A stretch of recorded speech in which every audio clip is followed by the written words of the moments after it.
नमस्कार विद्यार्थी मित्र मैत्रिणींनो, मी डॉक्टर सोनाली महादेव पवार, सहाय्यक प्राध्यापक, सांगोला कॉलेज सांगोला। विद्यार्थी मित्र मैत्रिणींनो, मी आज या ठिकाणी बीकॉम भाग 1 मधील व्यावसायिक अर्थशास्त्र सेमिस्टर 2 साठी अभ्यासाला असलेल्या प्रमाणाच्या बचती या घटकावरती चर्चा करणार आहे। विद्यार्थी मित्रहो, हा घटक फक्त बीकॉम फर्स्ट इयरलाच नाहीये, तर हा घटक बीए भाग 3 मधील आर्थिक विचारांचा इतिहास सेमिस्टर 2 या सिलेबस मधील अभ्यासाला सुद्धा आहे। या ज्या प्रमाणाच्या बचती आहेत त्या बीए भाग 3 ला उद्योग संस्थेचे प्रातिनिधिक म्हणजे मार्शलने उद्योग संस्थेविषयी मांडलेले जे विचार आहेत त्या विचारांमध्ये हा घटक अभ्यासाला आहे। तर मित्रहो, आपण या प्रमाणाच्या बचती या घटकामधील अंतर्गत बचती या घटकावर सविस्तर चर्चा करणार आहोत। मित्रहो, या ज्या प्रमाणाच्या बचती आहेत, सुरुवातीला आपण प्रमाणाच्या बचती म्हणजे काय त्याविषयी थोडीशी प्रस्तावना बघूयात।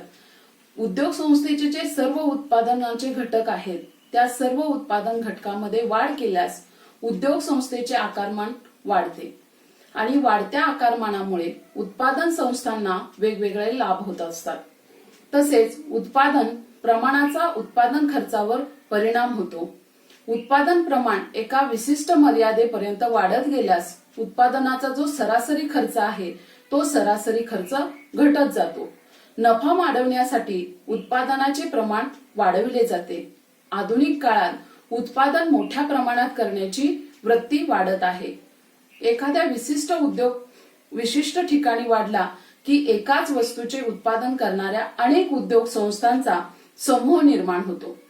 उद्योग संस्थांच्या विशिष्ट ठिकाणी झालेल्या केंद्रीकरणामुळे जे लाभ मिळतात त्यांना बहिर्गत बचती किंवा बहिर्गत लाभ असं म्हटलं जातं। अशा प्रकारे उद्योग संस्थांच्या वाढीमुळे व केंद्रीकरणामुळे होणाऱ्या लाभांचे वर्गीकरण डॉक्टर मार्शल यांनी अंतर्गत बचती त्यालाच लाभ असं म्हटलं जातं आणि बहिर्गत बचती असं केलेलं आहे। ते जे विश्लेषण आहे ते आपण आता सविस्तरपणे बघूयात। त्यामध्ये अंतर्गत ज्या बचती आहेत त्या अंतर्गत बचतीची आपण थोडीशी प्रस्तावना बघूयात।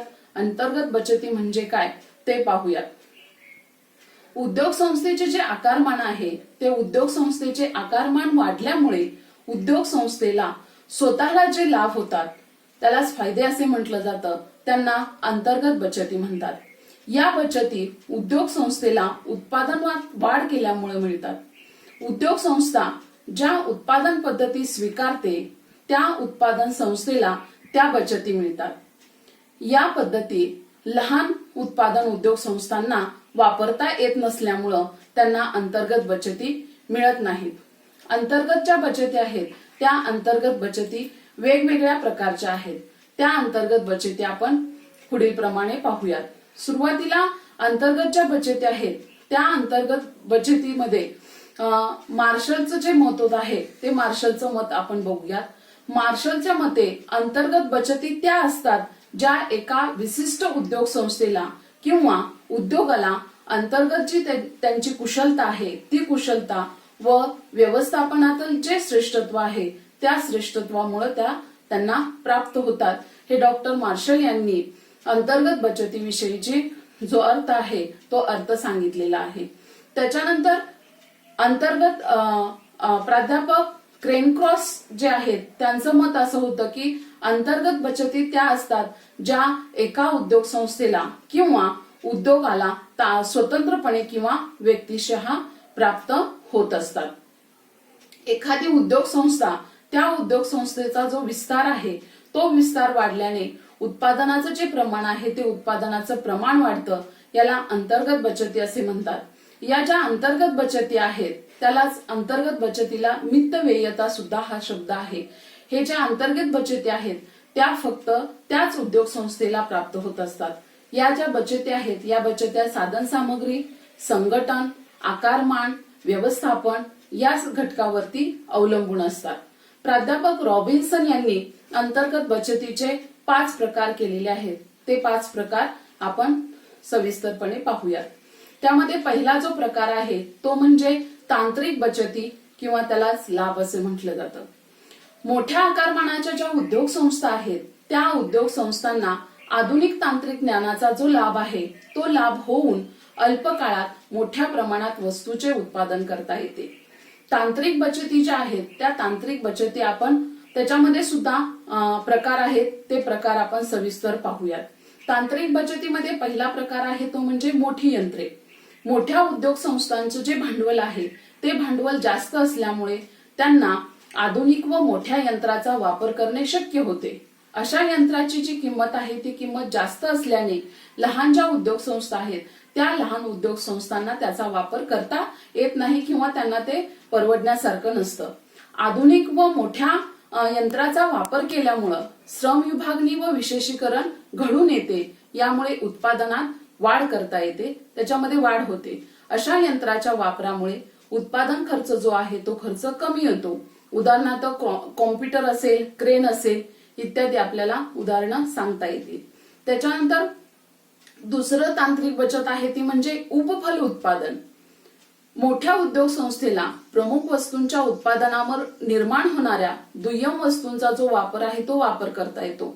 उदाहरण द्यायचं झालं तर जे मोठे साखर कारखाने आहेत त्या साखर कारखान्यामधून जी मळी बाहेर पडते त्या मळीपासून अल्कोहोल असेल किंवा जे चिपाड आहे त्या चिपाडापासून कागद बनवणं असेल. परंतु लहान जे उद्योग आहेत ते लहान साखर कारखाने मळीची उपफल निर्मिती जी आहे, जे उपउत्पादन आहे ते निर्माण करू शकत नाहीत, जसं मोठे उद्योगधंदे ते निर्माण करू शकतात. त्याच्यानंतर तिसरी तांत्रिक बचत आहे ती म्हणजे प्रक्रियांची सलगता. मोठ्या ज्या उद्योग संस्था आहेत त्या मोठ्या उद्योग संस्थेला विविध प्रक्रियांची सोय एकाच ठिकाणी करता येते. उदाहरणार्थ जर द्यायचं झालं तर उद्योग संस्था कापूस पिंजणे, कापूस स्वच्छ करणे, सूत काढणे, कापड तयार करणे इत्यादी ज्या विविध प्रक्रिया आहेत त्या विविध प्रक्रिया एकाच ठिकाणी एकत्रित करू शकतात. यामुळे कच्च्या मालाची जी समस्या आहे ती समस्या निर्माण होत नाही. उत्पादन जे आहे त्या उत्पादनामध्ये खंड पडत नाही. श्रम, वेळ, पैसा, वाहतूक यामध्ये मोठ्या प्रमाणात काय होत असते तर बचत होत असते. त्याच्यानंतर 4 जे आहेत ते म्हणजे श्रम विभागणी आणि विशेषीकरण. मोठ्या ज्या उद्योग संस्था आहेत त्या मोठ्या उद्योगांना श्रम विभागणी आणि विशेषीकरणाचा वापर करणं परवडतं. तसंच प्रत्येक कामासाठी तज्ञ, कुशल आणि अनुभवी जे कामगार आहेत त्या कामगारांची नेमणूक करता येते. यामुळं कमीत कमी खर्चात जास्तीत जास्त उत्पादन घेता येते. त्याच्यानंतर 5वी तांत्रिक बचत आहे ते म्हणजे संशोधन. मोठ्या ज्या उद्योग संस्था आहेत त्या मोठ्या उद्योग संस्थेला संशोधन खर्च करता येतो. यामुळे उत्पादनाचा दर्जा सुधारतो, ग्राहकांची मागणी आहे ती मागणी वाढते. तसेच संशोधनामुळे वस्तूचे नवीन वापर जे आहेत ते वापर शोधता येतात. उदाहरण जर द्यायचं झालं तर ग्लॅस्को कंपनी, टाटा उद्योग समूह, साराभाई केमिकल्स येथे सतत संशोधन चालू असतं. हे आपल्याला ज्या तांत्रिक बचती आहेत या तांत्रिक बचतीचे 5 प्रकार अशा पद्धतीने सांगता येतील. त्याच्यानंतर व्यवस्थापकीय बचती. उद्योग संस्थेचा जो आकार आहे तो आकार मोठा असल्यास व्यवस्थापनाची कार्यक्षमता वाढते. या उलट लहान उद्योग संस्थेत मालकाला प्रत्येक गोष्टीची व्यवस्था पाहावी लागते. आधुनिक काळात व्यवस्थापन शास्त्र प्रगत होत असून त्याचा जो फायदा आहे तो फायदा सर्वच उद्योग संस्थांना होत आहे. प्रत्येक उद्योग संस्थेला आपल्या विविध खात्यात स्वतंत्र व तज्ञ लोकांची नेमणूक करता येते. तसेच खरेदी विक्री, जाहिरात उत्पादन, बाजार संशोधन, हिशोब अशा प्रत्येक विभागाला स्वतंत्र व्यवस्थापकाची नेमणूक आहे ती नेमणूक केली जात असल्याने कमी वेळात अधिक व चांगल्या दर्जाचे जे उत्पादन आहे ते उत्पादन होत आहे.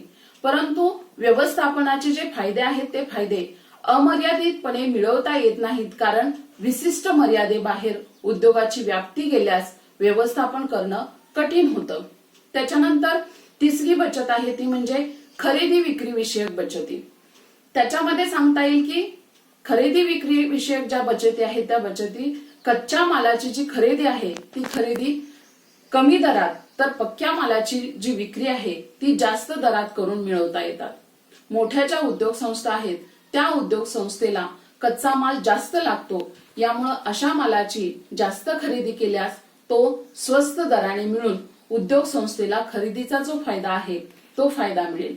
तसेच उद्योग संस्थेकडे स्वतःची वाहतूक असल्याने किंवा वाहतुकीची साधने असल्यामुळं वाहतूक खर्चात बचत होईल. मोठ्या उद्योग संस्थेला खरेदीसाठी तज्ज्ञ लोकांची नेमणूक करून चांगल्या दर्जाचा कच्चा माल जास्त प्रमाणात खरेदी करता येतो. मोठ्या ज्या उद्योग संस्था आहेत त्या मोठ्या उद्योग संस्थेला खरेदीप्रमाणेच विक्रीत सुद्धा लाभ होतो. अशा उद्योग संस्थांकडे जास्त भांडवल असते. यामुळे विक्रीसाठी तज्ज्ञ लोकांची नेमणूक करून विक्री कौशल्य जे आहे ते कौशल्य वापरता येते. तसेच दूरदर्शन, टीव्ही, रेडिओ, वृत्तपत्रे, इंटरनेट अशा अनेक प्रसार माध्यमातून जाहिरात करता येते. यामुळे त्यांच्या विक्रीत मोठ्या प्रमाणात वाढ होते. त्याच्यानंतर चौथी बचत जी आहे ती सांगता येईल ती म्हणजे भांडवल विषयक बचती. मोठ्या ज्या उद्योग संस्था आहेत त्या मोठ्या उद्योग संस्थेला भांडवल विषयक बचतीचे फायदे मिळू शकतात. अशा उद्योगांचा किंवा उद्योग संस्थेचा नावलौकिक व प्रतिष्ठा मोठी असते. यामुळे कर्ज रोखे असेल, भाग रोखे असेल हे विकून या उद्योग संस्थेना सहजतेने भांडवल उभारणी करता येते. तसेच या उद्योग संस्थाबाबत लोकांचा विश्वास असल्याने त्यांना जनता जी आहे ती भांडवलाची मदत करत असते. मोठ्या उद्योग संस्थांना बँका व पतपुरवठा संस्थांकडून कर्ज पुरवठा मिळतो. तसेच काही वेळेस देशातील मोठ्या उद्योगांना परदेशातील बँका सुद्धा कर्ज देतात. उदाहरणार्थ भारतातील टाटा आयर्न स्टील कंपनी या खासगी उद्योग संस्थेला जागतिक बँकेकडून कर्ज मिळाली होती. थोडक्यात काय सांगता येईल तर भांडवल विषयक बचती मोठ्या उद्योग संस्थांना मिळू शकतात, परंतु लहान उद्योग संस्थेला प्रतिष्ठा, पत किंवा भाग रोखे असेल, कर्ज रोखे असतील, तसेच बँक व पतपुरवठा संस्था असतील यांच्याकडून अपुऱ्या प्रमाणात भांडवल मिळते. त्यामुळं त्यांना भांडवलविषयक बचती ज्या आहेत त्या बचती मिळणं कठीण जातं. त्याच्यानंतर पुढची बचत सांगता येईल ती म्हणजे धोके पत्करण्याबाबतच्या बचती. त्याच्यामध्ये आर्थिक मंदी आहे, स्पर्धा आहे, लोकांच्या आवडीनिवडीतील बदल आहेत, फॅशन आहे. यामुळे प्रत्येक उद्योग संस्थेला धोके पत्करावे लागतात. तसेच या धोक्यांचे यशस्वीपणे नियोजन करण्यासाठी काही मार्ग आहेत. त्या मार्गांचा अवलंब जो आहे तो अवलंब करावा लागतो. त्यातला पहिला मार्ग आहे तो म्हणजे अनेक बाजारपेठा.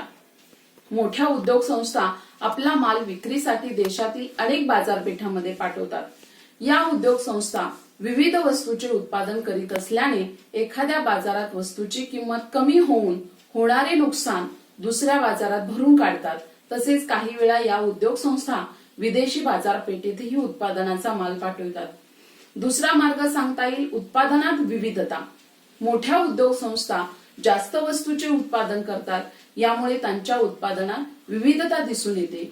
यामुळे एखाद्या वस्तूत झालेले जे नुकसान आहे ते नुकसान दुसऱ्या वस्तूच्या विक्रीमधून भरून काढता येते. परंतु लहान उद्योगांना अधिक वस्तूंचे उत्पादन करणे शक्य नसते. तिसरा मार्ग आहे कच्चा माल. मोठ्या ज्या उद्योग संस्था आहेत त्या मोठ्या उद्योग संस्थांकडे कच्च्या मालाचा साठा जास्त असतो. तसेच कच्च्या मालाची खरेदी एकाच वेळी भरपूर प्रमाणात केली जाते. यामुळे त्यांना नैसर्गिक आपत्ती किंवा मानवी जी आपत्ती आहे त्या आपत्तीने एखाद्या वेळेला कच्चा माल मिळू शकला नाही तरीही त्यांच्या उत्पादनात खंड पडत नाही. परंतु लहान उद्योग संस्थांना कच्च्या मालाचा साठा करणे शक्य नसते. चौथा मार्ग आहे मोठ्या उद्योग संस्थांना विविध मार्गाने वाहतूक करणे शक्य असते. एखाद्या वेळी वाहतूक यंत्रणेमध्ये जर बिघाड झाला तर तो बिघाड झाल्यास या संस्था अन्य मार्गाने मालाची वाहतूक करतात.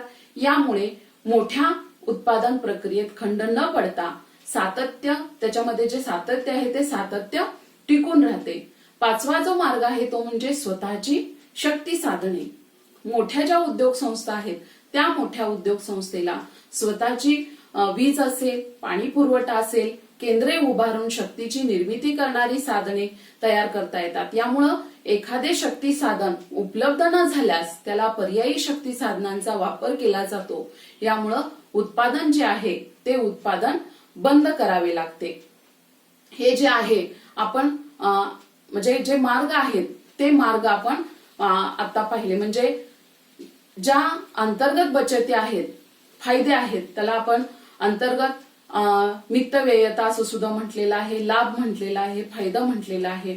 अंतर्गत बचतीचे जसे फायदे आहेत तसेच त्याचे तोटे सुद्धा आहेत. ते तोटे आपण ठराविक मुद्द्यांद्वारे बघूया.